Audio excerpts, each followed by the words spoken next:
So ನಾನು site ತಗೊಳ್ಳೋದಕ್ಕೆ ನಿನ್ನ ಅಡ್ವೈಸ್ ಕೇಳ್ಬೇಕಾ, ನೀನ್ ಹೇಳೋದೆಲ್ಲ ನಿಜ ಆಗ್ಬಿಡುತ್ತಾ, ನೀನ್ ಹೇಳೋದೆಲ್ಲ ಕರೆಕ್ಟ್ ಆಗಿರುತ್ತಾ ಅಂತ ಕೆಲವ್ರು ಅನ್ಕೊಬೋದು.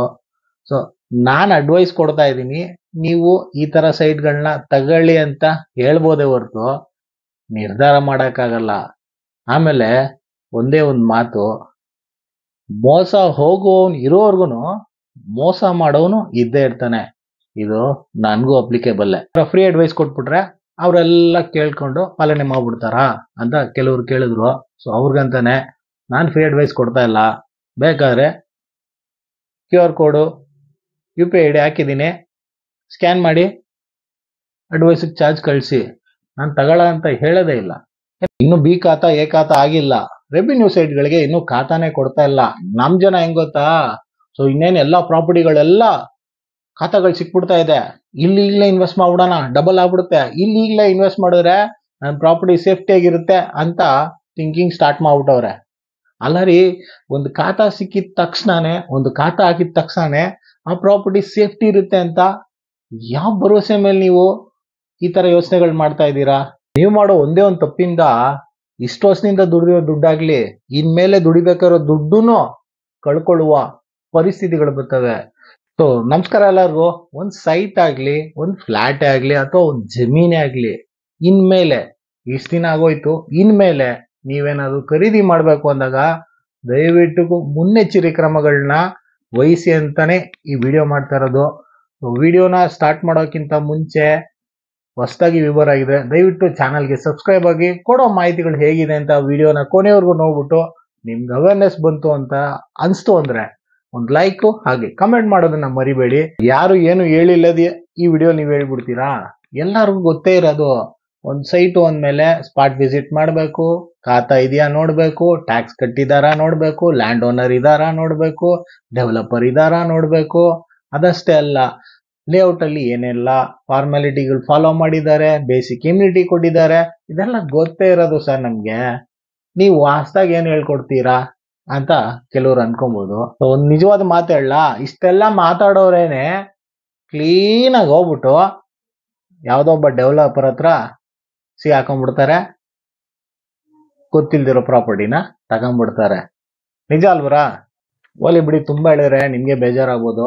ಸೊ ಮೊದಲಿಗೆ ಒಂದು ಪ್ರಾಪರ್ಟಿನ ನೀವು ತಗೊಬೇಕು ಅಂದಾಗ ನಿಮ್ನ ಫ್ರೀಯಾಗನೇ ಕರ್ಕೊಂಡು ಹೋಗ್ಲಿ, ಇಲ್ಲ ನೀವೇ ಹೋಗಿ ಆ ಲೇಔಟ್ ನ ವಿಸಿಟ್ ಮಾಡಿ, ಫಸ್ಟ್ ನೀವ್ ಏನಪ್ಪ ಚೆಕ್ ಮಾಡ್ಬೇಕು ಅಂದಾಗ ಡಾಕ್ಯುಮೆಂಟೇಶನ್. ಇದು ಲಾಯರ್ ಕೆಲಸ ಅಂತ ಅನ್ಕೊಂಡ್ಬಿಡ್ತಾರೆ.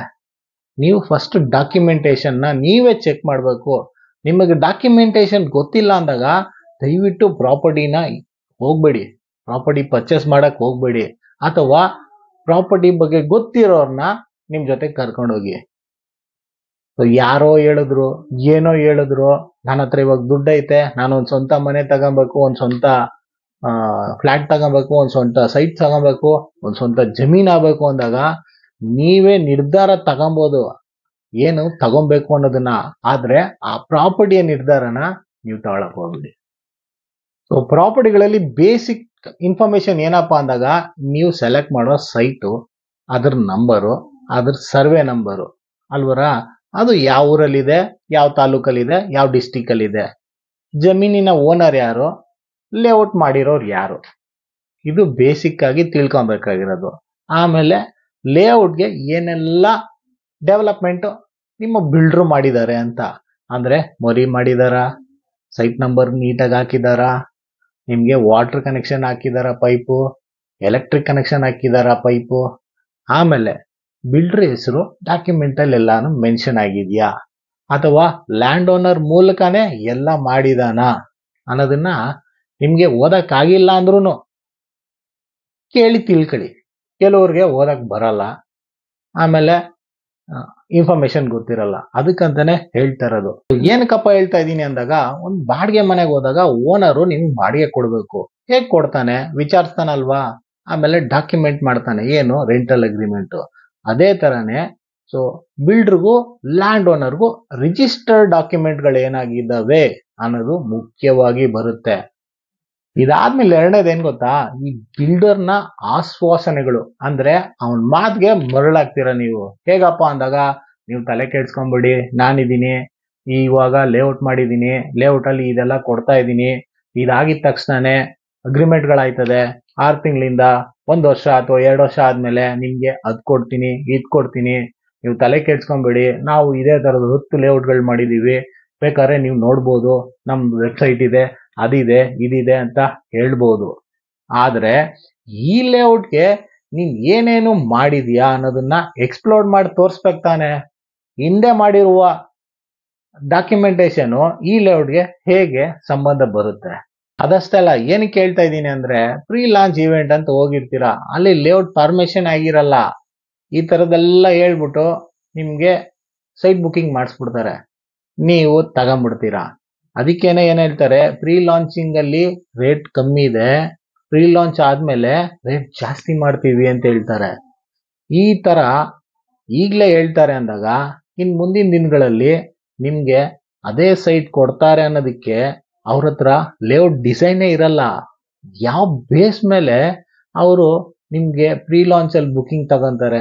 3ನೇ ಪಾಯಿಂಟ್ ಏನಪ್ಪ ಅಂದಾಗ, ಲೇಔಟ್ ಡಿಸೈನ್ ನೋಡಿರಲ್ಲ, ಲೇಔಟ್ ಪ್ಲಾನ್ ಆಗಿದೆಯೋ ಅಂತ ನೋಡಿರಲ್ಲ, ಬರೀ ಜಮೀನು.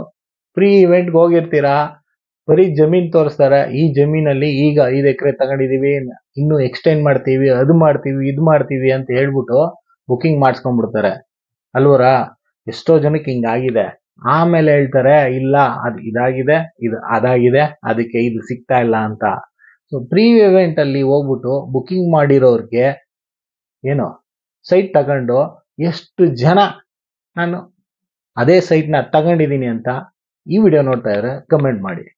ಸೊ 3ನೇ ಪಾಯಿಂಟ್ ಏನಪ್ಪಾ ಅಂದಾಗ, ಈಗ ಆಲ್ರೆಡಿ ಲೇಔಟ್ ಬಿಲ್ಡ್ ಆಗ್ಬಿಟ್ಟಿದೆ ಸರ್, ರೀಸೆಲ್ ಅಲ್ಲಿ ಇದೀವಿ ನಾವು, ನಮ್ದು ಲೇಔಟ್ ಡಿಸೈನ್ ಆಗ್ಬಿಟ್ಟಿದೆ, ಏನು ಸೈಟ್ ಸೇಲ್ ಆಗಿರ್ಲಿಲ್ಲ, ಕೆಲವು ಸೇಲ್ ಆಗವೆ, ಈಗ ರೀಸೆಲ್ಗೆ ಇಟ್ಟಿದೀವಿ ಅಂತೆಲ್ಲ ಹೇಳ್ತಾರೆ ಅಲ್ವರ.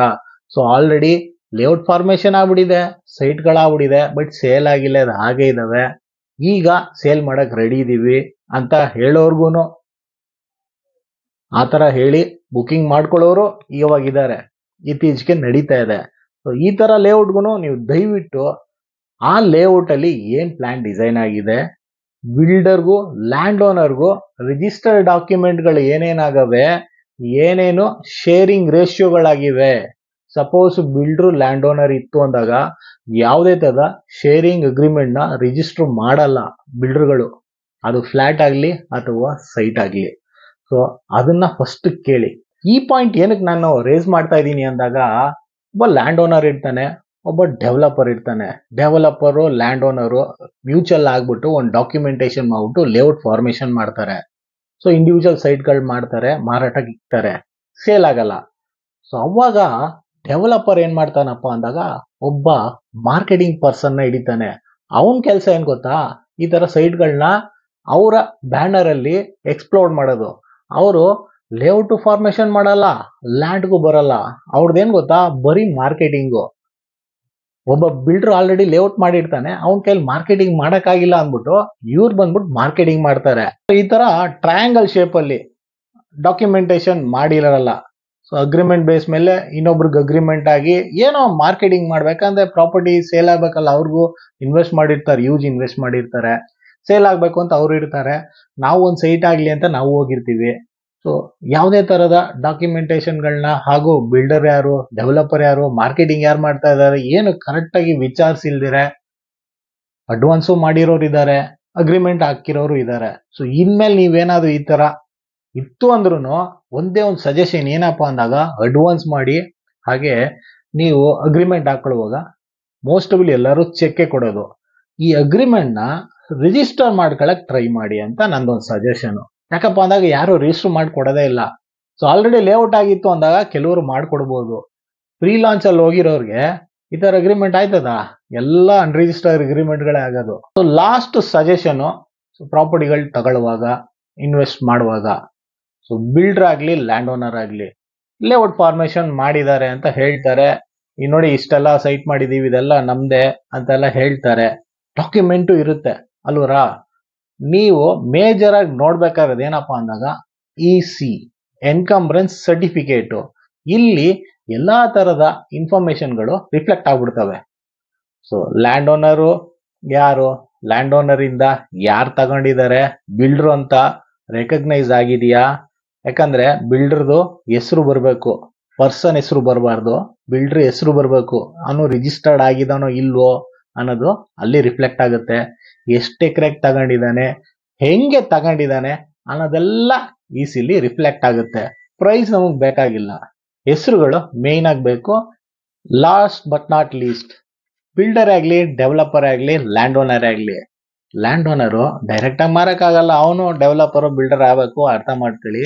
ಯಾರೇ ಆಗಿರ್ಲಿ, ಒಂದು ಸೈಟ್ಗಳನ್ನ, ಒಂದು ಪ್ರಾಪರ್ಟಿಗಳನ್ನ ಲೇಔಟ್ ಮಾಡ್ತಾನೆ ಅಂದಾಗ ಅವನು ರಿಜಿಸ್ಟರ್ಡ್ GST ನಂಬರ್ ಇರಬೇಕು. ಇಷ್ಟೆಲ್ಲ ಹೇಳ್ತಾ ಇದೀರಲ್ಲ ಸರ್, ರೆವಿನ್ಯೂ ಸೈಟ್ಗಳಲ್ಲಿ ನಾವು ಸೈಟ್ ತಗೊಂಡಿದೀವಿ, ಮಾರಾಟ ಮಾಡ್ತಾ ಇದೀವಿ, ಇವತ್ತಿಗೂ ಹಂಗೆ ಇದೆ.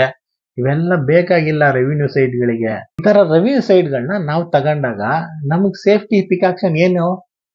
ಯಾಕಂದ್ರೆ ಇದೆಲ್ಲ ಯಾವ್ದು ಇರಲ್ಲ ರೆವಿನ್ಯೂ ಸೈಟ್ಗಳಿಗೆ, ಎಲ್ಲರೂ ಗೊತ್ತು. ಬಟ್ ನಾನ್ ತಗೊಂಡಿರೋ ರೆವಿನ್ಯೂ ಸೈಟ್ಗೆ ಈ ಖಾತಾ ಕೊಡ್ತಾ ಇದೀನಿ ಅಂತ ಹೇಳ್ತವ್ರೆ. ನನ್ನ ರೆವಿನ್ಯೂ ಸೈಟ್ನ ನಾನು ಉಳಿಸ್ಕೊಬೇಕು ಅಂದ್ರೆ ಏನ್ ಮಾಡ್ಬೇಕು?